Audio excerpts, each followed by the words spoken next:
নাও let me question, প্রশ্নটা হলো প্রেম এবং কাম দুটো সম্পূর্ণ ভিন্ন, এদের উপলব্ধিও আলাদা। এগুলো ক্ষুধাতুরের খিদে পাওয়াকে যেমন তার প্রণয় বলে চালিয়ে দেওয়া যায় না, তেমনি কোনো কামাতুরের রূপবতী প্রতি চিত্তচাঞ্চল্যকে আমরা প্রেম বলতে পারি না। ডক্টর আব্দুল হাসনাতের ব্যাখ্যায় কাম জৈবিক, প্রেম মানসিক। যে কামুক সে সম্ভোগের দ্বারা আত্মতৃপ্তি চায়, আর প্রেমিকের সুখ তার প্রেমিকাতে, প্রেমিকার তৃপ্তিতে। কামুক স্বার্থান্বেষী, প্রেমিক তার আনন্দ ত্যাগে। এই জন্য সাহিত্য সম্রাট শ্রী বঙ্কিমচন্দ্র চট্টোপাধ্যায় প্রেম এবং কামের প্রভেদ নির্ণয় করতে গিয়ে বলেছেন, মনের মধ্যে অনেকগুলি ভাব থাকে, আর সবগুলি ভাবকে আমরা ভালোবাসা বলি। কিন্তু চিত্তের যে অবস্থায় একজন মানুষ অন্যের সুখের জন্য আত্মসুখ বিসর্জন দিতে স্বতঃপ্রবৃত্ত হয়, তাকে ভালোবাসা বলে। স্বতঃপ্রবৃত্ত অর্থাৎ ধর্মজ্ঞানে কিংবা পুণ্যাকাঙ্ক্ষায় নয়। রূপবতী রূপভোক্তা লালসা, আর ভালোবাসা হলো ভালোতে বাস করা। স্যার, আমাদের এই নতুন ক্লাসমেট তার যুক্তি দিয়ে আমাদের কনভিন্স করতে চাইছে যে প্রেম এবং কাম ভিন্ন। কিন্তু স্যার, তাহলে আমরা এই পৃথিবীতে এলাম কি করে? প্রেমের মাধ্যমে না কামের মাধ্যমে? Hare Ram Hare Krishna. Sir, shall I continue? Yes. Ma'am, please take your seat, please. পৃথিবীতে মনুষ্যকুল এবং প্রাণীকুল যে সৃষ্টি হয়েছে তার ভিত্তি হচ্ছে প্রেম বা ভালোবাসা। প্রাথমিকভাবে নর ও নারী একে অপরকে নির্বাচন করে, সেই নির্বাচনের পর তারা পারস্পরিক আকর্ষণে আবদ্ধ হয়। তারপর সেই আকর্ষণ যখন একটা একটা একটা স্তরে পৌঁছয়, তখন তারা সমাজের থেকে যে স্বীকৃতি পায় তার নাম বিবাহ। এই বিবাহ বন্ধনে তারা আবদ্ধ হয়, তারপর নরনারীর মিলন, এবং তার ফল হয় সৃষ্টি। থ্যাংক ইউ শুভদীপ, তুমি আমাকে অবাক করে দিয়েছো। ওকে,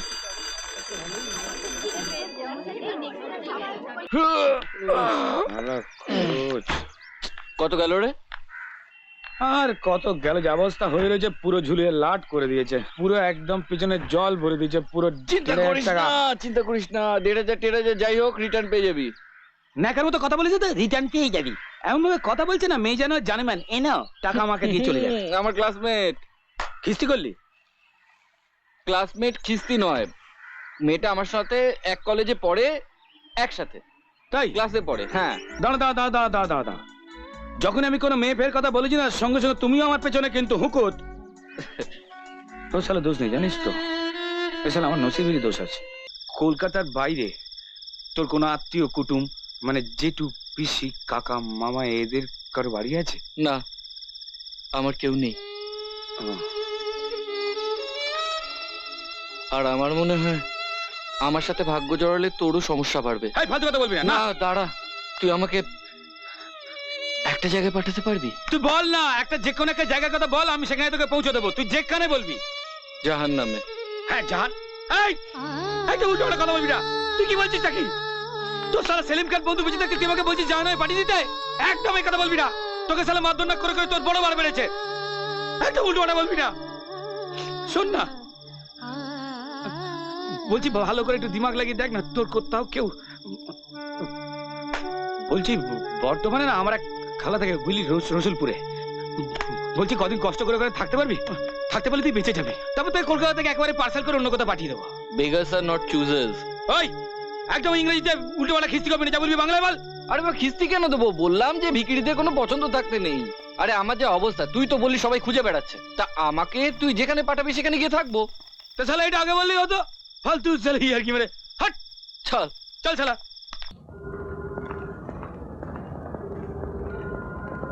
হ্যাঁ শুনুন, মানে বলছিলাম যে আপনাদের আর অপেক্ষা করার দরকার নেই, কেননা ইন্টারভিউ আপাতত শেষ।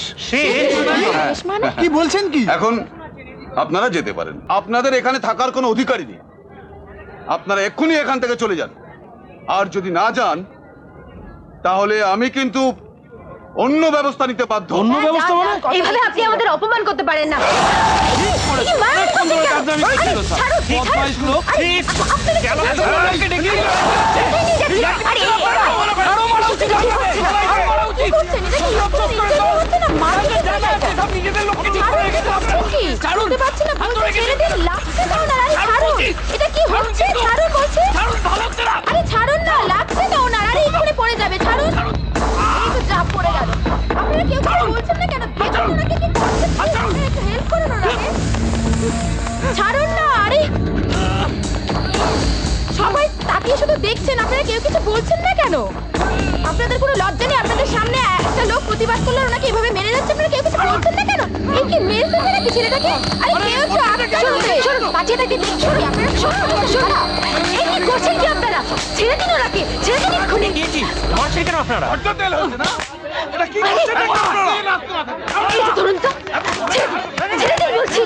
আরে, এই কি? ছেড়ে দিন বলছি। আপনি আমার গায়ে হাত দিচ্ছেন কোন সাহসে? দিন, থানায় খবর দিন, আমি অশ্লীলতাহানির অভিযোগ আনবো। মলেস্টেশন চার্জ, বোঝেন? ছাড়ুন। এদেরকে ওরা সম্বন্ধে জানে না তো। উঠুন, উঠুন আপনি। আস্তে আস্তে উঠুন, দেখি হ্যাঁ, আস্তে ধরুন না প্লিজ। সরে যান, একটু সরে যান। দেখি, সরুন সরুন সরুন, দেখি সরুন। চলুন, চলুন। ম্যাডাম, ইস, আপনার জিনিসটা। হ্যাঁ, থ্যাংক ইউ। এই ফাইল নিয়ে কি হবে? ফাইল নিয়ে কি হবে? আগে থেকে সব লোক ঠিক করা ওদের। আগে থেকে সব লোক ঠিক করা। কি পাগলামি করছেন? এখানে মারামারি করে কিছু পাওয়া যাবে? চাকরি তো আমাদের কারোরই হবে না, এখানে ঝামেলা করে লাভ কি? চলুন চলুন আমার না, সাথে কি চলুন। চলুন? আগে থেকে ওরা আরে, লোক ঠিক করে রাখে, জানেন? খালি খালি ছাড়ুন সময় না। নষ্ট করবার জন্য। কি করবেন বলুন? ছাড়ুন, কাম ডাউন, কাম ডাউন, চলুন। কাম ডাউন। মাথা ঠান্ডা হয়েছে এবার? নাকি আইসক্রিম খাবেন? যাক, হাসতে পারেন দেখে আশ্বস্ত হলাম। এবার নামটা জানতে পারি কি? মানুষ জীবন মুখোপাধ্যায় আপনার? নিহারিকা গাঙ্গুলি। এতক্ষণ আমরা কম্পিটিটর ছিলাম। এখন অ্যাটলিস্ট আপনি প্রমাণ করেছেন আপনি বন্ধু হতে পারেন। যাক, চাকরিটা না পেলেও একজন বন্ধু তো পেলাম। এবার আইসক্রিম খাবেন? না, আপনাকে আইসক্রিম খাওয়াতে গেলে যে টাকাটার প্রয়োজন সেই টাকাটা আমার পকেটে নেই। ও, অমনি হাতে লেগে গেল তো? কেন আমি খাওয়াতে পারি না আপনাকে? আপনি মাইন্ড করবেন নাকি আমি মেয়ে বলে আপত্তি? আপনি মেয়ে বলে আপত্তি নয়, তবে আমি বেকার বলে তো বটেই। তাছাড়া এর আগে কোনো মেয়ে আমাকে আইসক্রিম খাওয়ার জন্য আমন্ত্রণ জানায়নি। আমার বাবা, আইসক্রিম খাওয়ানোর জন্য আবার আমন্ত্রণ জানাতে হয় না? আমি গ্রামের ছেলে, আমন্ত্রণ ছাড়া কিছু খাওয়ার কথা ভাবতেই পারি না। হুম, যাকে বাদ দিন, খেতে হবে না। তবে একটা কথা আপনাকে বলতে পারি, চাকরিটা আপনার যতটা দরকার আমারও ততটাই দরকার। চাকরির কথা যখন বললেনই তখন সাহস করে একটা কথা বলি। চিনি না জানি না, আপনার কথা শুনতে যাব কেন? আশ্চর্য, অচেনা অজানা একজনকে আপনি বাঁচালেন অথচ তার কথা শুনতে আপনার আপত্তি, স্পেশালি সে কথায় যদি দুজনে চাকরি হতে পারে। বললেন যে বেকার, এদিকে পকেটে দুটো চাকরি নিয়ে ঘুরছেন। আশ্চর্য না? বেকার লোক অথচ পকেটে দুটো চাকরি, আর মাইনেও না খারাপ না। আপনার 9, আমার 7, 1000। কি চাকরি বলুন তো? ওই নাসাতে ওরা অ্যাস্ট্রোনট নিচ্ছে, তার জন্য। স্কুল মাস্টারই, একটি গ্রামের স্কুলে। ওরা বিবাহিত গ্র্যাজুয়েট ছাড়া নেবে না। বিবাহ, চাকরি, এক ঢিলে দুই পাখি, তাও আবার বেশি টাকা লোভ দেখিয়ে। আরে বেশি টাকা ওরা আপনাকে দিচ্ছে তার কারণ গ্রামের স্কুলে মহিলা শিক্ষক পাওয়া মুশকিল। আর বিবাহ? ওটা অভিনয়। আমি আপনি স্বামী স্ত্রী। What the hell? নকল স্বামী স্ত্রী রে বাবা। খুব বিপজ্জনক। যদি আসল স্বামীর অধিকার চেয়ে বসেন, যে কোনো গ্যারান্টি চান দিতে পারি, কিন্তু ব্যাপারটা তো দাঁড়িয়ে থাকছে মিথ্যের ওপর। সত্যি বলে যখন চাকরি পাওয়া যাচ্ছে না তখন একাত্র মিথ্যে বলতে দোষ কি?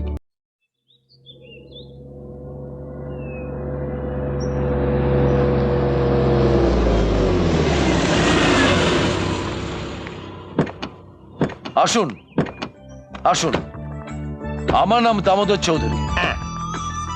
আর আপনি নিশ্চয়ই মানুষ জীবন মুখোপাধ্যায়। হ্যাঁ, ইনি আমার সহধর্মিনী, জানমে স্কুল। থাক মা, থাক থাক, সুখে থাকো তোমরা। তা খোকা খুকুতে দেখছি না? না মানে ও, হয়নি এখনো? ও মা, তা কতদিন বিয়ে হয়েছে? ওসব কথা থাক, এবার ওদের মালা পরিয়ে। আমি পড়াই? এই হলো চপলা, আমার মেয়ে তো হ্যাঁ। আর আপনি নিশ্চয়ই হ্যাঁ secretary? হ্যাঁ আর সেক্রেটারি হিসেবে মালাটা কিন্তু আমারই পরানো উচিত। বরণ কর বরণ কর। শাক ভাজা মামি। ভালো করে। আমি আপনার লাগেজগুলো আপনার ঘরে রেখে আসছি। আপনারটা? আমারটা এ ঘরেই থাকবে, অন্য বেডরুম নেই যখন। আপনার সুটকেসটাও ও ঘরেই থাকবে। সে কি? তার মানে আমিও কি আপনার সঙ্গেই থাকবো ও ঘরে একসাথে? শুধু আপনার সুটকেসটা থাকবে। আমার সুটকেস থাকবে ওই ঘরে আর আমি থাকবো এই ঘরে? হুম। Not possible. আমি আমার সুটকেস যে ঘরে থাকবে সেই ঘরেই থাকবো। আপনি ও ঘরে থাকতে চাইছিলেন নাকি? কি মতলব বলুন তো? চাকরি বজায় রাখতে যতটুকু দরকার ততটুকুর বাইরে এক পা এগোনোর আমার ইচ্ছে নেই, মানে স্বামী হিসেবে। তাই বলছি আমার সুটকেস এ ঘরেই থাকুক। আমিও কিন্তু চাকরিটা বজায় রাখার জন্যই বলছি। কর্তাগিনী তাদের সাধের ছেলে আর বৌমাকে দেখতে এলে কিন্তু হাতে নাতে ধরা পড়ে যাবেন। আমার সুটকেস ও ঘরে থাকলে কিন্তু আপনারই অসুবিধা হবে। কি অসুবিধে? আমার হয়তো আপনার ঘরে ঢোকার প্রয়োজন হলো, তখন হয়তো আপনি ঘুমিয়ে আছেন অথবা শুয়ে আছেন অথবা খোলামেলা পোশাকে। ঢোকার আগে দরজায় টোকা দেবেন, না হলে গলা খাকারি দেবেন। না, তাতেও তো আপনাকে বিরক্তই করা হলো। তার থেকে আমার সুটকেস এ ঘরেই থাক, আমি ওনাদের ম্যানেজ করে নেবো। আপনি ভালো ম্যানেজ মাস্টার, সে আপনি পেরে যাবেন। তবে থাক, আপনার মাল আপনার কাছেই থাক। আপনার যখন এত অসুবিধে। Let me. Thank you. বাপরে, এত ভারী হলো কি করে? নিন। Good night. কই গো বৌমা, কই কোথায় গেলে? কি হবে? আমি চেঞ্জ করে আসছি, আপনি দেখুন গিয়ে। কি বলছেন কি? না না, উল্টে দিন, আপনি চেঞ্জ করে আসুন। আয় আয় আয় আয়। এ কি আপনি? ও তো স্নানে গেছে। ও, নতুন সংসার পেতেছো তোমরা, এখনো ঘরে কোনো ঠাকুরের আসন রাখোনি। সে খেয়াল আছে তোমাদের? তাই তো আমি সমস্ত ব্যবস্থা করে নিয়ে এসেছি। হয়ে গেল। কি হয়ে গেল? ইয়েস, ঠাকুরের সিংহাসন হয়ে গেল। কতদিন ধরে ভাবছি। আর ভেবে কাজ নেই, সব হয়ে গেল তো। যান যান, আয় ভেতরে আয়। ঠাকুর রক্ষা কর। টেনশনে ধর্মও পাল্টে গেছে।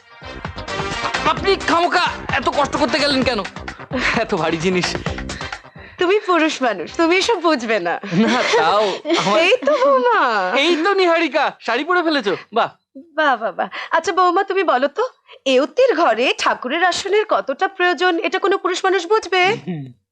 না ঠিকই তো, ঠাকুরের আসন বলে কথা। আমি এটা নিয়ে কতক্ষণ দাঁড়িয়ে থাকবো? দাঁড়া, ওদের শোয়ার ঘরে উত্তর পূর্ব দিক করে রাখতে হবে।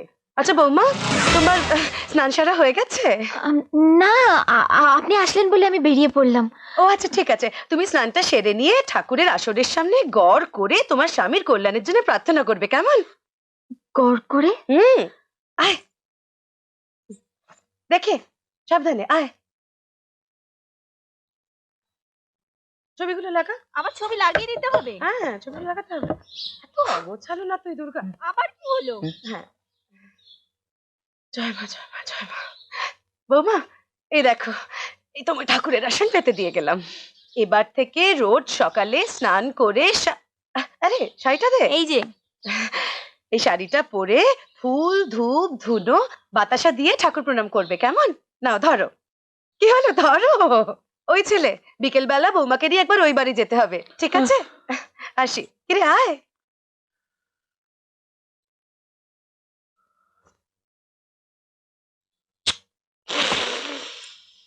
আমি বিকেলে আপনার সাথে ও বাড়ি যাচ্ছি না। কি শুরু করেছেন বলুন তো আপনি? আমি কি শুরু করলাম আবার? শাখা সিঁদুরে হয়নি, এবার ঠাকুরের সিংহাসনে বসিয়ে দিয়েছেন, তাতে আবার গড় করে প্রণাম হচ্ছে। হাত দেখতে চলে গেল। দেখুন, একজন ভদ্রমহিলা তার সরল রাখুন বিশ্বাসে। আপনার সরল বিশ্বাস। আমি খ্রিস্টান মেয়ে, আমি যাতে নিজের ঘরে যিশুর কাছে প্রার্থনা না করতে পারি সেই জন্য ঠাকুরের আসন বসানো হয়েছে। এটা ষড়যন্ত্র ছাড়া আর কি? এই দেখুন, আমি কোনোদিন কারো এগেইনস্টে কোনো ষড়যন্ত্র করিনি।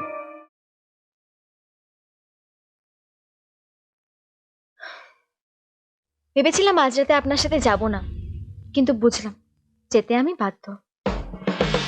আমি কিন্তু আপনাকে বাধ্য করিনি। অবস্থা করছে, তাই ভাবলাম যেতে যখন হবেই তখন ভালো করেই সাজি। আজ হয়তো আমাদের অভিনয়ের শেষ রাত, তাই না? তাই কি তোমার এত সাজের বাহার? তাই কি তোমার রূপ আজ ঢল দিয়ে নেমেছে নিহারিকা? আজ শেষ, তাই জমা কথা জমাই থাক। আপনার মনে কি জমা রইল তা না হয় আমি জানতেই পারবো না। এ কথা বলছেন কেন? মনের কথা বলার সাহস আপনার নেই সেটা জানলাম, মেনেও নিলাম।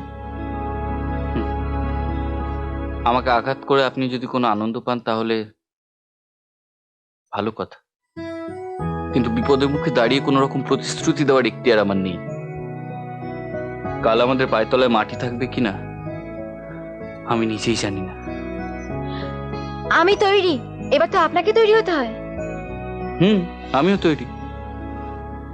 হুম, স্ত্রীর পাশে স্বামীর মানানসই সাজ না হলে মানায়? ওনাদের কাছে আমরা তো রাজ্যটুক।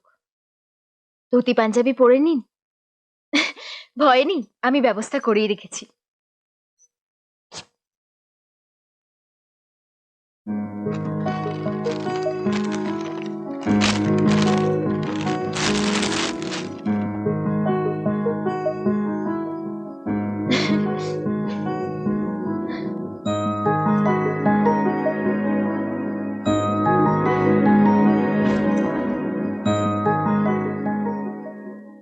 এই নিন, এটা পরে নিন।